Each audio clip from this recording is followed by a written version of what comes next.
O Mundo na Guaíba. Apresentação e produção, Jurandir Soares.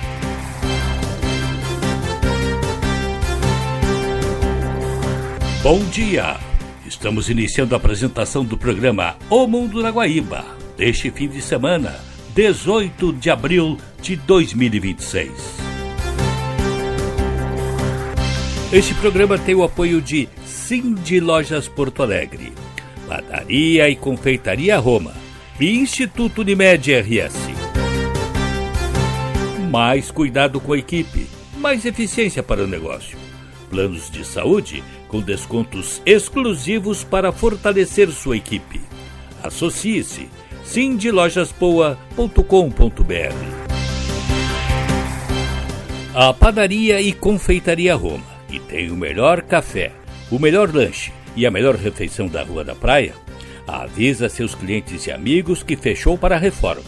Será por um breve período, com o objetivo de oferecer novas e melhores instalações, mais modernas, práticas e confortáveis, visando sempre oferecer o melhor àqueles que nos prestigiam com sua presença.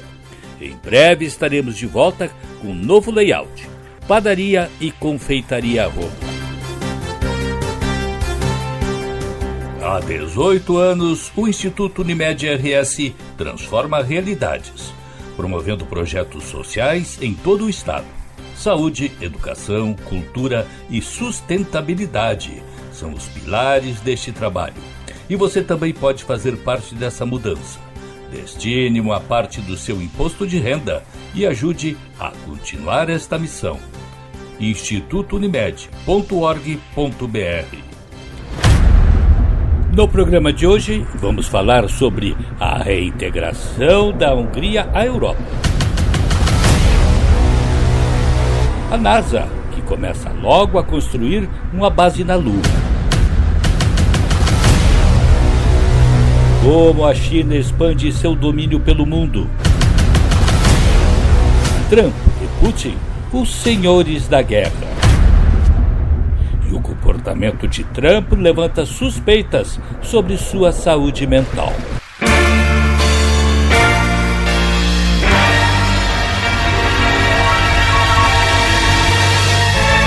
Um dia depois da vitória histórica sobre Viktor Orbán, Péter Magyar, futuro primeiro-ministro da Hungria, ainda recebia congratulações pelo feito.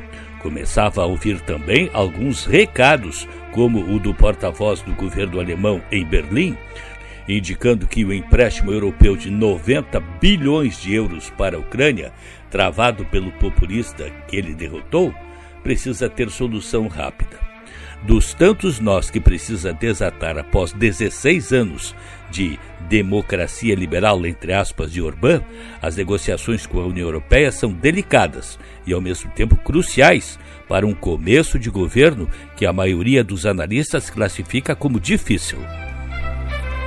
Mesmo antes do resultado final, o primeiro-ministro da Hungria, Viktor Orbán, reconheceu a derrota nas eleições parlamentares deste domingo. O nacionalista, que estava há 16 anos no poder, foi derrotado pelo conservador Péter Magyar, que prometeu uma mudança no sistema.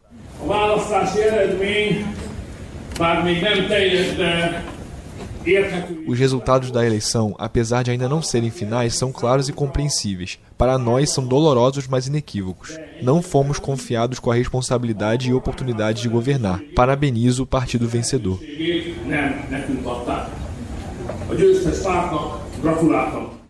Em postagem nas redes sociais, Magyar declarou que Orbán lhe concedeu a vitória em uma ligação por telefone. Os eleitores de Magyar comemoraram o resultado do partido Tisza no pleito, às margens do rio Danúbio, em Budapeste. O candidato vencedor prometeu uma nova era para a Hungria, especialmente com uma ligação com a União Europeia, da qual o então governante Viktor Orbán se afastara. Sua política estava muito mais pró-Rússia do que pró-União Europeia. O candidato pró-europeu Péter Magyar prometeu nesta segunda-feira uma nova era na Hungria, um dia após sua ampla vitória sobre o ex-primeiro-ministro nacionalista Viktor Orbán, que contava com o apoio do presidente americano Donald Trump. O futuro primeiro-ministro prometeu fazer tudo o que estiver ao seu alcance para garantir novos tempos no país. Faremos tudo o que estiver ao nosso alcance para garantir que isto marque verdadeiramente o início de uma nova era, pois o povo húngaro não votou em uma mera mudança de governo, mas em uma mudança completa de regime. Magyar pediu ao presidente do país, Tamás Sullyok, aliado de Orbán, que convoque o novo parlamento o mais rápido possível.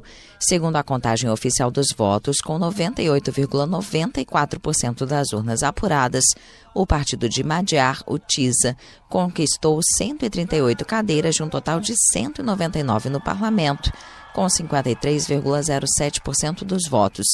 Já o Fidesz de Orbán obteve 55 cadeiras e 38,43% dos votos.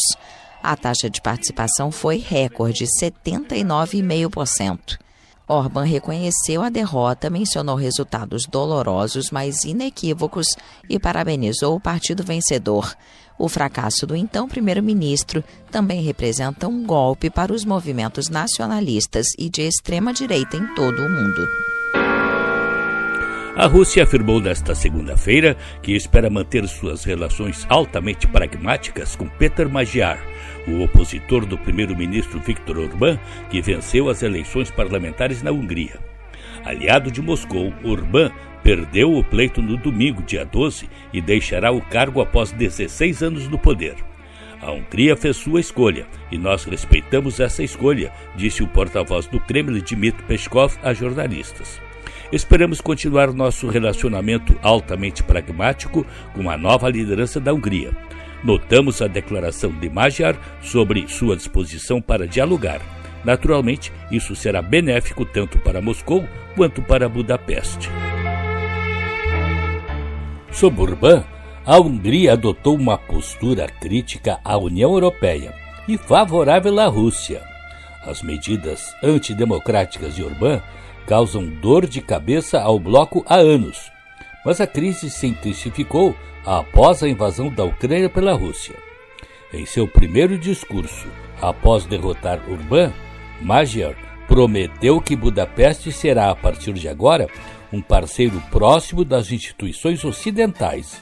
Ele anunciou que sua primeira viagem será a Varsóvia. A visita à capital da Polônia, país que vive a acelerada militarização após a invasão da Ucrânia, é uma sinalização clara de apoio a Kiev contra Moscou. Disse ele, depois irei a Viena e a Bruxelas para recuperar o financiamento da União Europeia.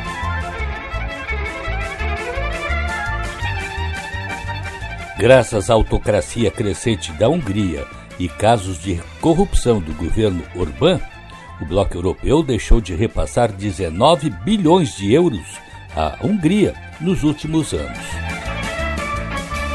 Graças ao mecanismo que exige unanimidade para certas decisões da União Europeia, Budapeste, sob Orbán, ganhou enorme influência ao ser muitas vezes o único país contrário a medidas mais duras contra Moscou. Ele bloqueou, por exemplo, um empréstimo de 90 bilhões de euros para a Ucrânia, após acusá-la de sabotar entregas de petróleo russo ao seu país, algo que Kiev negou e, por vezes, se opôs às sanções da União Europeia contra a Rússia. A Hungria também continuou comprando petróleo e gás da Rússia, apesar da guerra na Ucrânia, e Moscou está construindo uma nova usina nuclear para o país do bloco europeu. Ou seja, sob Orbán, a Hungria esteve umbilicalmente ligada a Moscou, algo que agora o novo primeiro-ministro promete romper.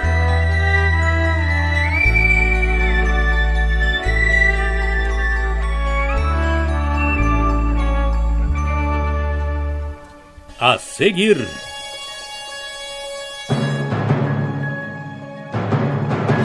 NASA prepara a construção de base na Lua.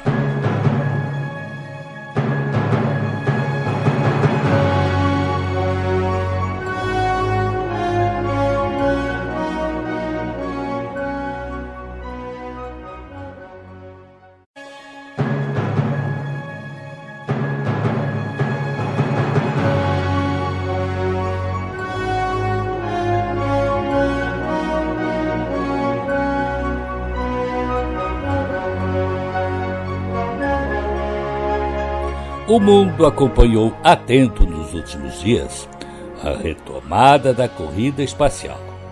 Através do projeto Artemis, 4 tripulantes da nave Soyuz percorreram o lado escuro da Lua, aquele que nunca havia sido visto pelo homem.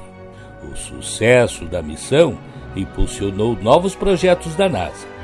Porém, mesmo durante a viagem, um outro já estava em execução: a da construção de uma base permanente na Lua, habitada e operacional, conforme nos conta o canal Astro Documentários. Em março de 2026, Jared Isaacman subiu ao palco na sede da NASA, em Washington. Atrás dele, projetada na tela, uma única palavra: ignição. Não era apenas o nome do evento, era uma declaração. O que a NASA estava prestes a anunciar não era mais uma promessa de político. Era um plano com datas, fases, orçamento e uma urgência que a agência não demonstrava há décadas. E a razão dessa urgência tem um nome: China. Neste momento, a NASA está revelando o maior projeto da história da exploração espacial americana desde o programa Apollo. Uma base permanente na Lua, habitada, funcional, em operação antes do final desta década. É um ensaio. Os astronautas vão transferir para os landers, testar os sistemas de suporte de vida, testar os trajes espaciais no ambiente real. Se algo não funcionar, a Terra está a poucas horas de distância. Com o novo plano, o primeiro pouso humano na Lua desde a Apollo 17, em 1972, está marcado para o início de 2028 com a Artemis 4, menos de 2 anos. Antes do final de 2028, a Artemis 5 faz o segundo pouso. Depois disso, um pouso a cada 6 meses, indefinidamente. A Apollo levou 120 dias entre o primeiro e o segundo pouso na Lua. Essa era a NASA operando no seu ritmo máximo. O novo plano quer recriar esse ritmo e mantê-lo permanentemente. Isaacman foi direto. O hardware que já estava sendo desenvolvido para o Gateway pelos parceiros internacionais vai ser reproposto para a base lunar na superfície. A Agência Espacial Europeia, o Japão, o Canadá já estavam investindo no projeto. Esses recursos não vão ser desperdiçados, vão ser redirecionados. A mudança de estratégia é fundamental. Em vez de construir infraestrutura no espaço primeiro e depois descer à superfície, a NASA vai direto à superfície e constrói de baixo para cima. O plano da base lunar tem 3 fases. 20 bilhões de dólares ao longo de 7 anos. A primeira fase vai de 2026 até 2028. O objetivo é simples: ir com frequência. 25 missões em 3 anos, 21 delas pousando na Lua. Rovers, drones, satélites de comunicação, geradores de energia. Tudo testado no ambiente real antes de colocar humanos dependendo disso para sobreviver. Um dos maiores problemas a resolver nessa fase é a escuridão. O ciclo lunar é muito diferente do da Terra. 2 semanas de sol contínuo, depois 2 semanas de escuridão total. Durante a escuridão, a temperatura cai para 200 graus negativos. Sem fonte de calor, qualquer eletrônico congela e não volta a funcionar quando o sol nasce. A segunda fase vai de 2029 até 2032. Aqui a construção começa de verdade. Módulos habitáveis. Sistemas de escavação para mover rocha, nivelar terreno, cavar trincheiras para cabos e dutos. Painéis solares em postes longos para capturar a máxima quantidade de luz. E reatores de fissão nuclear, gerando centenas de watts de eletricidade para múltiplos sistemas simultaneamente. Um dos veículos confirmados para essa fase é um habitat móvel pressurizado desenvolvido pelo Japão em parceria com a Toyota. Um veículo de 15 mil quilogramas. Astronautas dentro sem precisar de traje espacial. Velocidade de 3,5 km por hora. Autonomia de 150 horas em escuridão total. Uma base sobre rodas. A terceira fase começa em 2033. Presença permanente. Uma equipe rotativa de 4 pessoas vivendo na base por 28 dias por missão. Módulos conectados como uma estação espacial, mas construídos em solo sólido. Reator de fissão nuclear próprio. 8 mil quilogramas de comida, água e ar entregues todo mês. E fora da base, a extração começa. Gelo das crateras permanentemente na sombra, convertido em água potável, oxigênio respirável e hidrogênio como combustível de foguete. Poeira lunar derretida e transformada em cimento por impressoras tridimensionais, construindo as primeiras estruturas permanentes. A NASA admite que isso é quase impossível. Essa é exatamente a questão. O que está por trás de toda essa urgência não é a ciência. É geopolítica. A China anunciou que quer pousar humanos na Lua em 2030.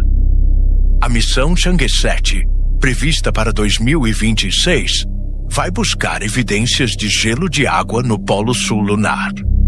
O mesmo Polo Sul que a Artemis quer habitar. Isaacman foi explícito. O relógio está correndo. Sucesso ou fracasso vai ser medido em meses, não em anos. 2 nações, o mesmo destino, os mesmos recursos em jogo. Gelo de água que pode sustentar uma presença humana permanente no espaço.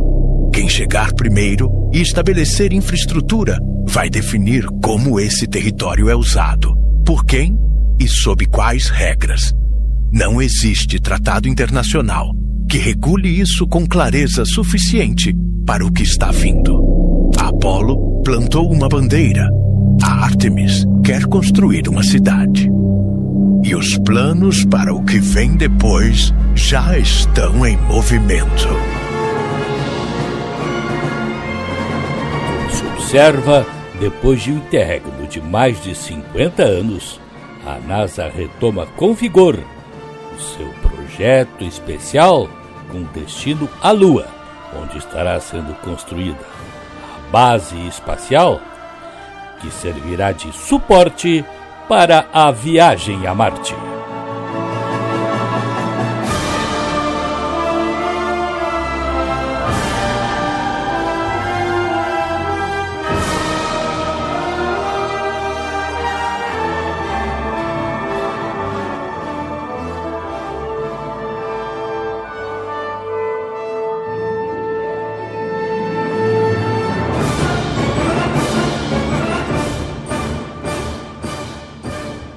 A seguir,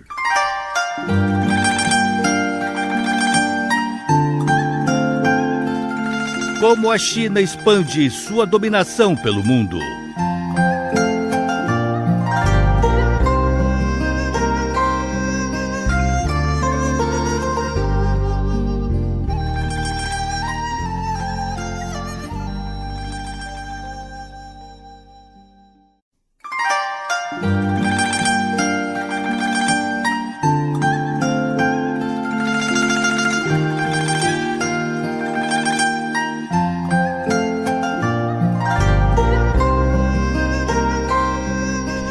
Para desgosto dos Estados Unidos especialmente, a China segue se expandindo pelo mundo. Tudo com base na iniciativa Cinturão e Rota, lançada pelo país em 2013, que se constitui num mega projeto global de infraestrutura e cooperação econômica. Visa conectar Ásia, Europa, África e América Latina via ferrovias, portos, aeroportos, rotas digitais, impulsionando o comércio e a influência chinesa, com investimentos que superam $1 trilhão em mais de 140 países. E essa influência chinesa já chegou aqui à costa da América do Sul, com a inauguração de um superporto no Peru. Todo ano, a China importa cerca de 29 bilhões de dólares do Peru. Esses produtos costumam levar mais de um mês. Hoje é um trajeto direto, 10 dias mais curto. A razão: um megaporto financiado pela China, inaugurado pelo presidente Xi Jinping durante uma turnê de uma semana pela América do Sul. Um porto que, segundo autoridades americanas, representa muito mais do que uma rota de abacates. Nos últimos 20 anos, a China construiu silenciosamente um dos maiores impérios de infraestrutura da história moderna. Uma rede de cerca de 100 portos espalhados por todos os continentes, exceto a Antártica, estrategicamente posicionados em pontos de estrangulamento marítimos que são a espinha dorsal do comércio global. E agora, com os Estados Unidos cada vez mais atento a esse movimento, a pergunta que domina os debates geopolíticos é: isso é comércio ou é geopolítica? A resposta cada vez mais parece ser os dois ao mesmo tempo. O mundo funciona por portos. Para entender por que essa rede preocupa tanto os Estados Unidos, é preciso primeiro entender o papel dos portos na economia global. Sem eles, o mundo para. Cerca de 80% de todo o comércio internacional é conduzido por navios. Portos são a porta de entrada e saída de praticamente tudo: alimentos, eletrônicos, combustíveis, matérias-primas. Quem controla os portos, em grande medida, controla o fluxo da economia mundial. E a China entende isso melhor do que ninguém. 6 dos 10 portos mais movimentados do mundo estão em território chinês. O porto de Xangai é o mais movimentado, com 51 milhões de TEUs por ano. E os outros megaportos completam esse quadro, tornando a China já a maior potência em portos do mundo. 95% do comércio exterior do país é feito por mar. A China se tornou uma das maiores economias do planeta exatamente por dominar esse fluxo, exportando produtos manufaturados para o mundo inteiro e importando matérias-primas para processá-las internamente. Garantir acesso a uma rede global de portos não é um detalhe da estratégia chinesa, é o centro dela. E não para por aí. A China também é a maior fabricante mundial de navios porta-contêineres, ou seja, ela não apenas usa os portos, ela constrói os navios que os abastecem. É um domínio vertical da cadeia logística global que nenhum outro país conseguiu replicar. Esse domínio tem uma estrutura formal, a Iniciativa Cinturão e Rota, a principal iniciativa geopolítica do presidente Xi Jinping. Lançada há mais de uma década, ela tem como objetivo melhorar a conectividade global por meio de investimentos massivos em infraestrutura, rodovias, ferrovias e especialmente portos. A ideia é modernizar as antigas rotas comerciais da Rota da Seda, tanto por terra quanto por mar. 3 das 4 maiores economias da América do Sul já comercializam mais com a China do que com os Estados Unidos. Xangai aprofunda essa tendência. Washington reagiu. Autoridades americanas pressionaram o governo peruano, argumentando que não deveriam ter permitido um investimento chinês tão expressivo numa posição tão estratégica. A resposta peruana foi direta. Os Estados Unidos não ofereceram nada parecido. E essa resposta resume um problema que se repete em praticamente todos os países onde a China está investindo. Mas a preocupação americana vai além da competição comercial. O que está em jogo, segundo a inteligência dos Estados Unidos, é também a segurança nacional. Alguns assessores próximos ao governo Trump chegaram a sugerir que portos como Xangai poderiam ter uso duplo, servindo tanto para atividades comerciais quanto para fins militares. China e Peru negam categoricamente. Mas os precedentes existem e são preocupantes. O caso mais citado é o do Djibouti, pequeno país no Corno da África. O que começou ali como um porto comercial chinês se transformou com o tempo na primeira base militar chinesa no exterior. As autoridades locais são pragmáticas, precisam de portos, de rodovias, de conectividade. E se os Estados Unidos não oferecem, a China oferece. O resultado é um reordenamento silencioso, mas profundo, da geopolítica global. O comércio marítimo, que sempre foi o motor da globalização, está se tornando cada vez mais político. E o império portuário da China, construído porto a porto, bilhão e bilhão, ao longo de 2 décadas, está no centro dessa transformação. A questão não é mais se Washington deveria ter prestado mais atenção antes. A questão agora é o que os Estados Unidos farão a seguir. 2 aspectos a serem considerados nesta estratégia chinesa. Todas as obras são feitas com empréstimos financeiros fornecidos por Pequim. Quando o tomador do empréstimo não consegue pagar, empresas chinesas assumem o controle daquela infraestrutura. E o outro aspecto, este não é explicitado de forma nenhuma, mas por trás de toda essa estratégia está realmente aquele aspecto de que, em um caso de guerra, a China poderá fazer uso dessas instalações que construiu pelo mundo afora.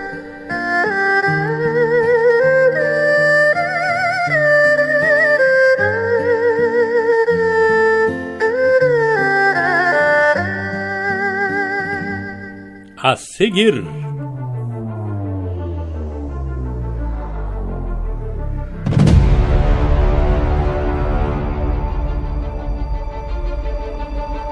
Donald Trump e Vladimir Putin, os senhores da guerra.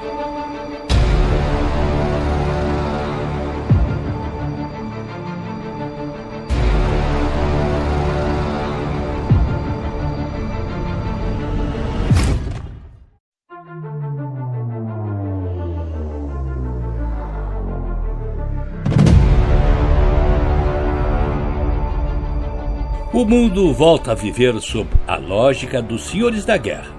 Figuras que concentram poder, decidem conflitos e redesenham a geopolítica a partir de interesses próprios. De um lado, Vladimir Putin mantém sua ofensiva na Ucrânia, sustentando um projeto de recomposição da influência russa no espaço pós-soviético. De outro, Donald Trump conduz uma guerra contra o Irã que mistura estratégia militar com objetivos econômicos, especialmente ligados ao petróleo. Embora distintos em estilo e discurso, ambos convergem em um ponto essencial: usam o poder militar como instrumento de afirmação global. Não se trata apenas de segurança ou defesa, mas de reposicionamento estratégico. Em um mundo fragmentado, suas ações indicam o enfraquecimento de mecanismos multilaterais e o retorno de uma política internacional baseada na força. No caso russo, a guerra na Ucrânia vai muito além de uma disputa territorial. Para Putin, trata-se de recuperar uma esfera de influência perdida com o fim da União Soviética. A ofensiva militar busca reafirmar Moscou como centro de poder sobre países que, na visão do Kremlin, jamais deveriam ter escapado de sua órbita.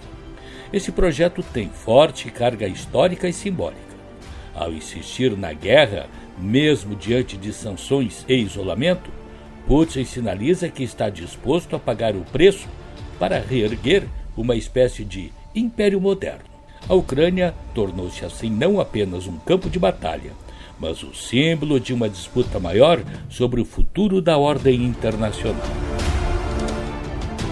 Já a guerra conduzida por Trump contra o Irã revela uma lógica distinta, mais pragmática e econômica. O foco central está no controle de fluxos energéticos globais, especialmente no estratégico Estreito de Hormuz, por onde passa cerca de 20% do petróleo mundial. As ações militares, os ultimatos e até mesmo as ameaças abertas fazem parte de uma estratégia para redesenhar o mercado energético. Ao pressionar o Irã e tentar controlar a passagem marítima, Trump busca influenciar preços, fluxos e dependências globais, transformando a guerra em instrumento de poder econômico. Em última análise, quer controlar o mercado do petróleo. O bloqueio do Estreito de Hormuz e a escalada militar provocaram uma das maiores crises energéticas recentes, com impacto direto nos preços e no abastecimento global. A interrupção do tráfico de petroleiros e a militarização da região elevaram tensões e afetaram economias dependentes desta rota estratégica. Nesse sentido, o petróleo deixa de ser apenas um recurso e passa a ser arma geopolítica. Controlar o estreito significa influenciar não apenas o Oriente Médio, mas também toda a Europa e Ásia, tornando a guerra uma ferramenta de reorganização do poder global. Apesar de suas diferenças, Trump e Putin contribuem para um cenário de crescente instabilidade internacional. Suas guerras ampliam tensões regionais e criam efeitos em cadeia, desde crises econômicas até deslocamentos populacionais e reconfigurações diplomáticas. Tanto Trump quanto Putin entendem que seus objetivos justificam todo o nível de violência que empregam, inclusive se tiver que violar leis que regem as normas internacionais de relações entre os países. O resultado é um mundo mais imprevisível, em que decisões individuais têm impacto global. A atuação desses líderes reforça a ideia de que a política internacional voltou a girar em torno de grandes potências, dispostas a impor seus interesses, mesmo à custa de conflitos prolongados e de alto custo humano. Detalhe curioso é que, embora Trump e Putin tenham tacitamente acertado a divisão do mundo entre si, o americano segue dando informações de logística para a Ucrânia e Putin faz o mesmo para o Irã. São os senhores da guerra que dominam o cenário internacional.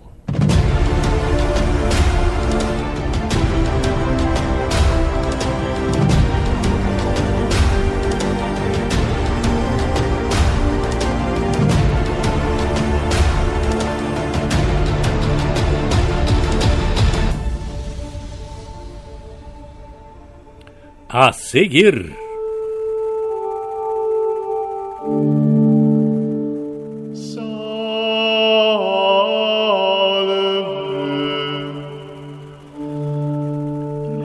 a briga de Trump com o Papa e as suspeitas sobre a saúde mental do presidente americano.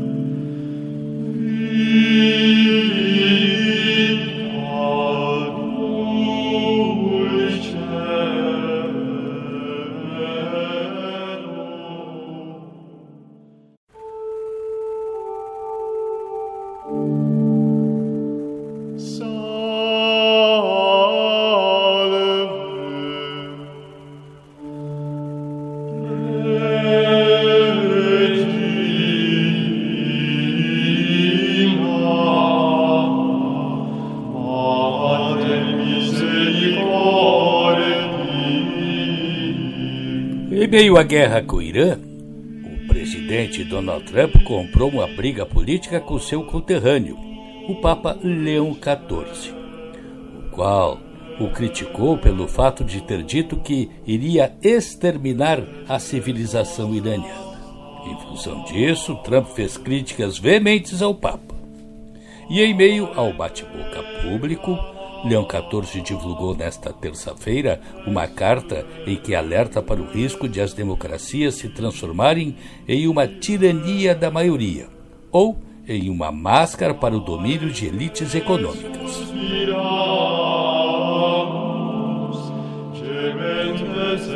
O texto foi enviado a participantes de um encontro no Vaticano sobre o uso do poder em sociedades democráticas. Sem citar os Estados Unidos diretamente, o Papa afirmou que as democracias só permanecem saudáveis quando ancoradas em valores morais. Sem esse fundamento, a democracia corre o risco de se tornar uma tirania da maioria ou uma máscara para o domínio de elites econômicas e tecnológicas. O texto foi divulgado após semanas de crescente tensão entre o Papa e Trump, que culminou com um bate-boca à distância.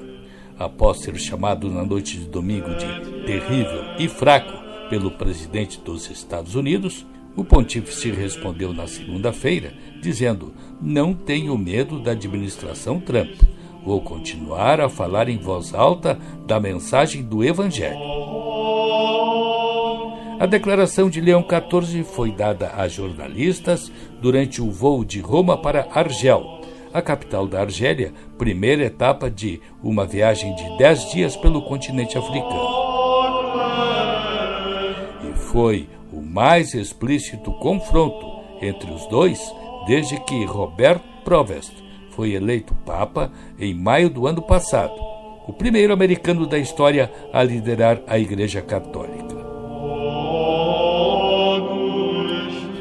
Na carta desta terça-feira, o Papa afirmou que a Igreja ensina que o poder não pode ser visto como um fim em si mesmo, mas como um meio orientado para o bem comum.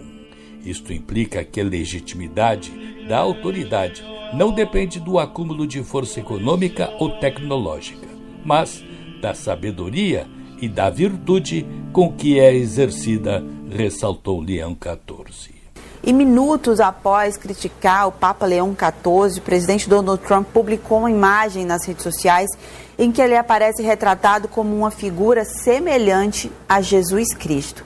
As ilustrações mostram o republicano usando túnicas nas cores branca e vermelha, enquanto abençoa um homem doente. Nas imagens, elementos simbólicos reforçam essa composição.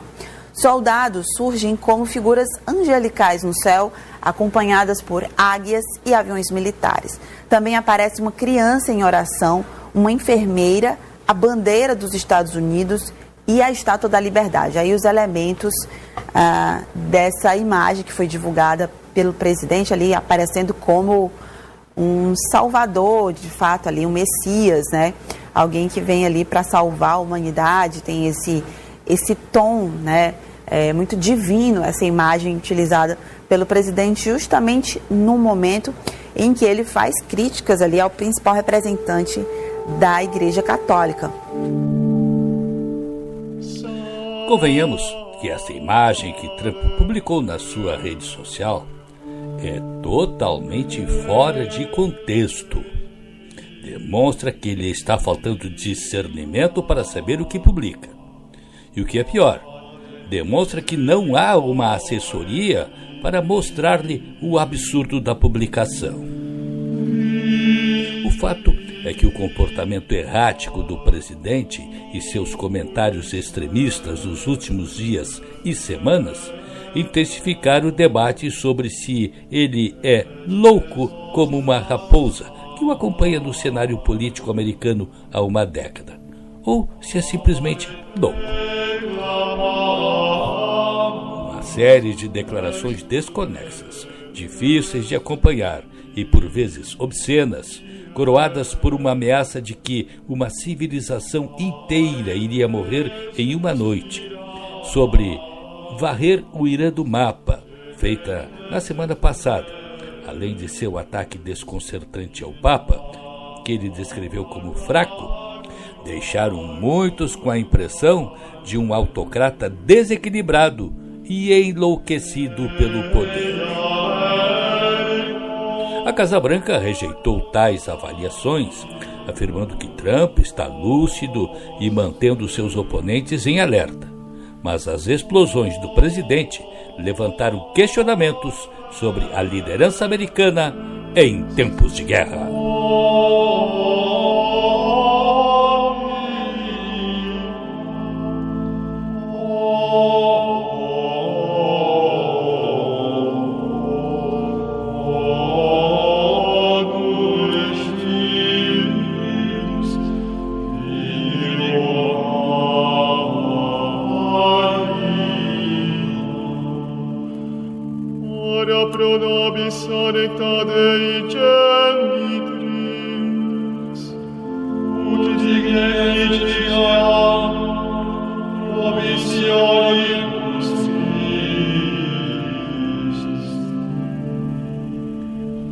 A seguir,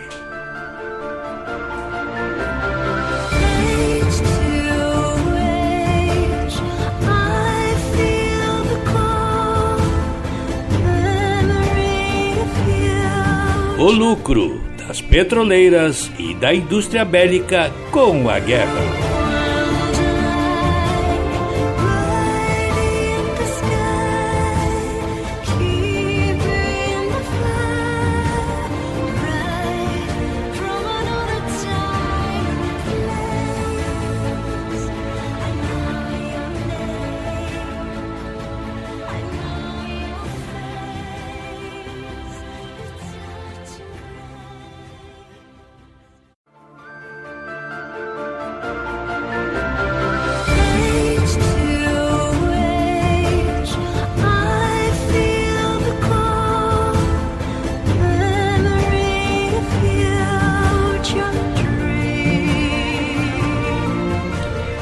A guerra travada por Estados Unidos e Israel contra o Irã produziu, além de destruição e tensão política, um efeito colateral revelador: a multiplicação dos lucros das grandes petrolíferas. Reportagem publicada pelo The Guardian nesta quinta-feira, 16, mostra que apenas no primeiro mês do conflito, as maiores empresas de óleo e gás do mundo passaram a ganhar cerca de 30 milhões de dólares por hora em lucros extraordinários. A análise baseada em dados da Rystad Energy e supervisionada pela Global Witness apontam que a disparada do preço do barril, de cerca de 75 para 100 dólares, gerou um ganho adicional por unidade, no caso, cerca de 25 dólares, criando uma bonança imediata para o setor. Entre as maiores beneficiárias estão gigantes como a Saudi Aramco, a Gazprom, a ExxonMobil, que concentram grande parte desta renda inesperada. O levantamento estima que apenas em março os lucros extras somaram cerca de 23 bilhões de dólares. Mantido o patamar elevado do petróleo, o faturamento extraordinário destas empresas pode alcançar 234 bilhões de dólares até o fim do ano. Trata-se de uma transferência massiva de renda impulsionada por uma crise internacional que afeta diretamente consumidores e economias pelo mundo afora.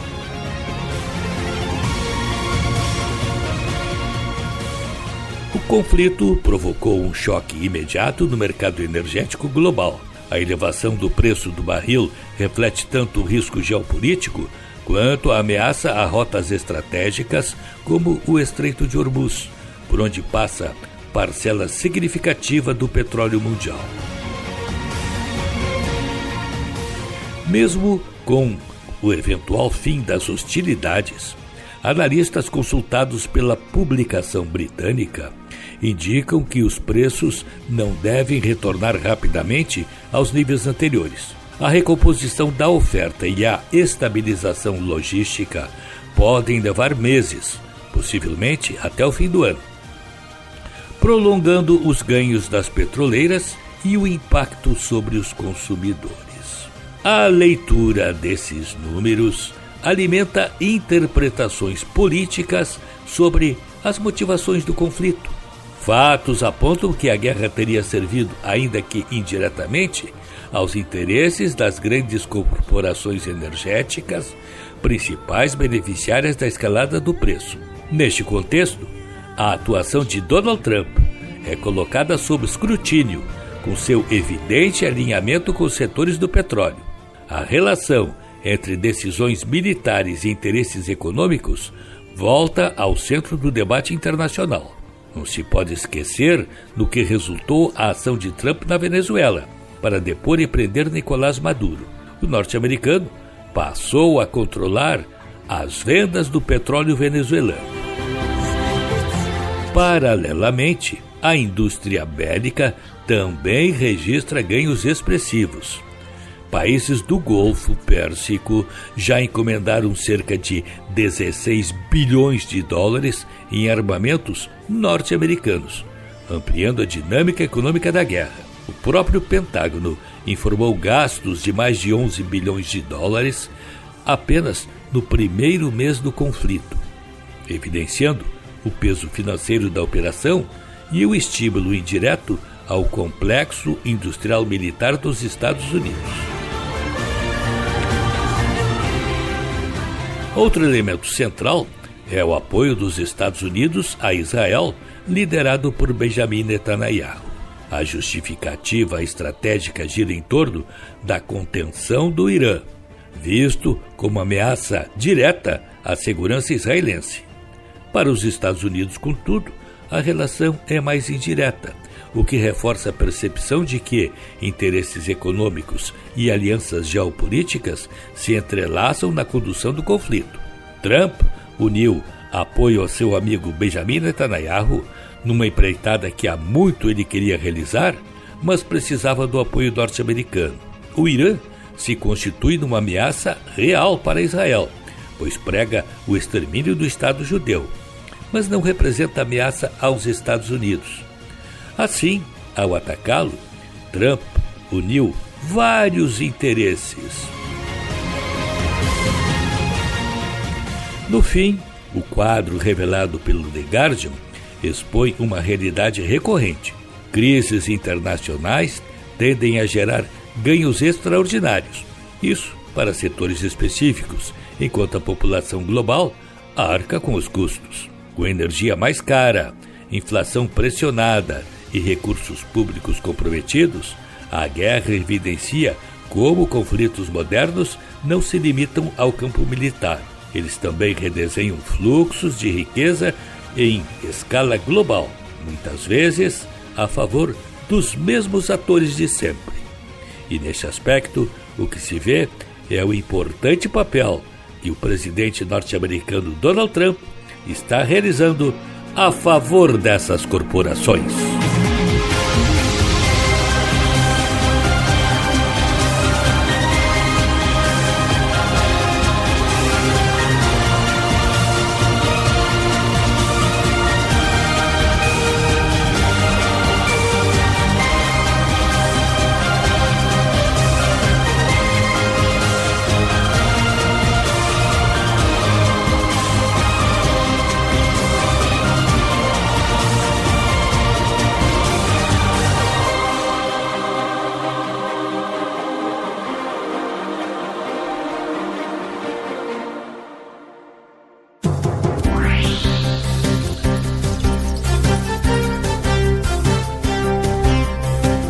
O programa de hoje teve o trabalho da técnica de Cleiton Lopes. Na mesa de áudio, Luciano Vargas. Coordenação de jornalismo, Rafael Sequim. E direção-geral, Claudinei Girotti. E o programa também teve as seguintes participações. Da ONU News em Nova York, Mônica Grayle para a Rádio Guaíba. Silvano Mendes, da Rádio França Internacional, especial para a Rádio Guaíba. Hoje, no mundo militar. Adriana Moisés, da Rádio França Internacional, em especial para a Rádio Guaíba.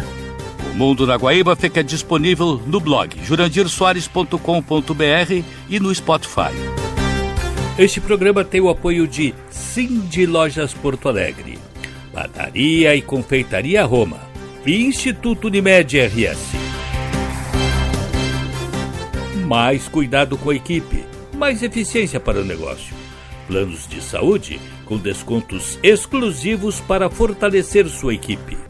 Associe-se cindylojaspoa.com.br. A Padaria e Confeitaria Roma, que tem o melhor café, o melhor lanche e a melhor refeição da Rua da Praia, avisa seus clientes e amigos que fechou para a reforma. Será por um breve período, com o objetivo de oferecer novas e melhores instalações, mais modernas, práticas e confortáveis, visando sempre oferecer o melhor àqueles que nos prestigiam com sua presença. Em breve estaremos de volta com um novo layout. Padaria e Confeitaria Roma. Há 18 anos, o Instituto Unimed RS transforma realidades, promovendo projetos sociais em todo o estado. Saúde, educação, cultura e sustentabilidade são os pilares deste trabalho. E você também pode fazer parte dessa mudança. Destine uma parte do seu imposto de renda e ajude a continuar esta missão. institutounimed.org.br. O Mundo na Guaíba volta no próximo sábado. Um bom fim de semana para todos. Você ouviu O Mundo na Guaíba. Apresentação e produção, Jurandir Soares.